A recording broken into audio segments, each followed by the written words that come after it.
Break के बाद आगे बढ़ेंगे। पीडीपी सदर महबूबा मुफ्ती ने फिर को मुत्तहिद करने की कॉल दी है। उन्होंने राहुल गांधी पर कार्रवाई पर कहा कि मुल्क में जमहूरियत खतरे में है। पीडीपी सदर ने कांग्रेस पर भी जोर दिया कि वो दीगर सियासी पार्टियों को मुनासिब मौके दे। इधर सलमान खुर्शीद ने कहा कि राहुल गांधी लोगों के दिलों में बसते हैं।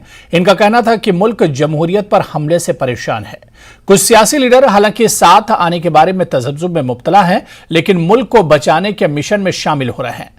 दूसरी तरफ बीजेपी तर्जुमान एडवोकेट आरएस पठानिया ने महबूबा मुफ्ती के बयान पर रद्दअमल जाहिर करते हुए कहा कि ये लोग मुअज़्ज़ज़ अदालत के फैसले की तौहीन कर रहे हैं।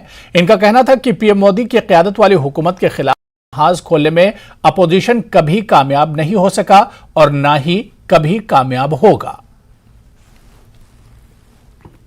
हिंदुस्तान को कहा जाता है सबसे बड़ी जमहूरियत है, दुनिया की सबसे बड़ी मदर ऑफ डेमोक्रेसी।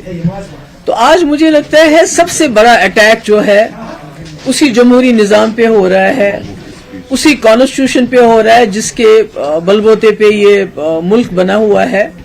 और शायद कहीं ना कहीं बदकिस्मती से इसकी शुरुआत 2018 में तब हुई जब यहाँ की तमाम अपोजिशन पार्टीज, चाहे पीडीपी थी, एनसी थी, कांग्रेस थी, उन्होंने ये फैसला किया कि हमारे पास मेजॉरिटी है, हम यहाँ एक चुनिंदा सरकार बनाएंगे।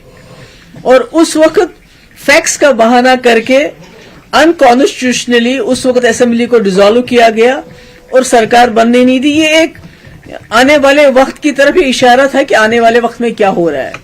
पर अनफॉर्चुनेटली उस वक्त जो पूरे मुल्क में जो अपोजिशन पार्टीज थी, उन्होंने इसको जिस तरह रिएक्ट करना था, जिस तरह रिस्पांस देना था, वो नहीं दिया। पर आज मुझे खुशी है कि राहुल गांधी के डिस्क्वालिफिकेशन के ऊपर उनके जो कन्विक्शन आया उसके ऊपर जो सारी अपोजिशन पार्टीज इकट्ठे हो गई हैं, कि कांग्रेस पार्टी की ये जिम्मेदारी है कि वो तमाम जितनी जमातें हैं, इसमें ज्यादा जमातें जो हैं कांग्रेस की पार्टनर्स रही हैं, अलायंस पार्टनर्स रही हैं, तो उनके लिए एक स्पेस क्रिएट करे, उनकी जगह को चोक ना करे। They will have to behave like an elder brother, क्योंकि इस वक्त मुल्क बहुत ही नाजुक मरहले से गुजर रहा है और इस वक्त मरो या डू एंड डाई की सिचुएशन है। तो अगर इस वक्त पूरे मुल्क की जो अपोजिशन पार्टीज इकट्ठे नहीं होंगी जमहूरियत को बचाने के लिए, कॉन्स्टिट्यूशन को बचाने के लिए, राहुल गांधी की बात नहीं है। It is not about survival of just Rahul Gandhi, it is about survival of democracy, constitution. क्योंकि चाहे हमारी जुडिशरी हो, हमारे मीडिया हो, हमारे एग्जीक्यूटिव हो, तो जो भी इस वक्त जो भी पिलर्स है डेमोक्रेसी के, दे आर ऑल शेकन। ये सियासत जारी है टुवर्ड्स प्रोटेक्शन ऑफ डेमोक्रेसी। अगर हम नहीं कांग्रेस पार्टी और सारी पार्टियां मिलकर, अगर हम कांग्रेस और सारी पार्टियां मिलकर अगर डेमोक्रेसी को डिफेंड नहीं कर पाए, प्रोटेक्ट नहीं कर पाए, तो एनार्की हो जाएगी हमारे मुल्क के लिए और हम सब के लिए, आप लोगों के लिए, सबके लिए बहुत बड़ी तकलीफ। अपील के लिए आप फाइनली जा रहे हैं, अपील के लिए? क्यों कई लोगों को ये लग रहा था कि वो जाएंगे, कि वो जेल चले जाए। अरे राहुल जी ने एक बात कह दी है कि वो डरते नहीं, किसी चीज से वो डरते नहीं। हमारा फर्ज है कि हम राहुल जी को प्रोटेक्ट करें।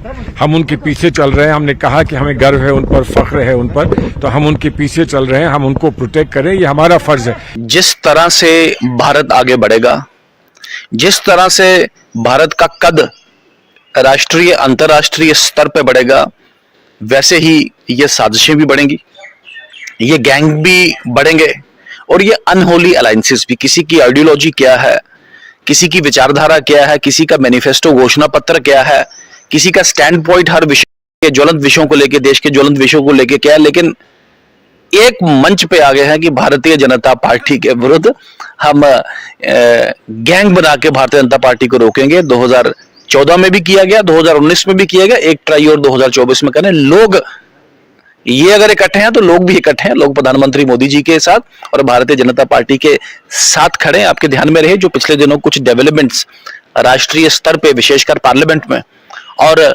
विशेषकर डिस्क्वालिफिकेशन को लेके हुई है, हमारा साफ और स्पष्ट मानना है कि जो भी हुआ है एग्जैक्टली जिसे कहते हैं जो concept of rule of law, उसके मुताबिक हुआ है। Section 8(3) representation of people's act साफ कहती है कि 2 साल का अगर कन्विक्शन होगा तो अपना सीट छोड़ना पड़ेगा।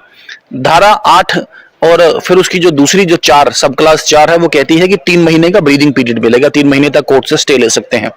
लेकिन lily Thomas versus union of India में कह दिया नो इमीडिएट डिस्क्वालिफिकेशन। इसी कानून के चलते लक्षद्वीप के जो एमपी हैं, एनसीपी से शायद है वो, और उन्होंने अपनी सीट ऑलरेडी गवाई है। अब वो कह रहे हैं वापस करो, खैर हो जाएगी वापस उनकी। तो लक्षद्वीप के एमपी के साथ जब ये हुआ तब भी नहीं, लेकिन जब एक कांग्रेस के राजकुमार के साथ, जिसे कहते हैं बहुत बड़ा एक विषय बना दिया इन्होंने। तो मेरा मानना है देश का जनमानस कॉमन सेंस रखता है, कानून की छोटी सी एक जिसे कहते हैं बेसिक अंडरस्टैंडिंग देश के जनमानस को है, और इनका ये गैंग, ये पैंतरा भी जिसे कहते हैं मुंह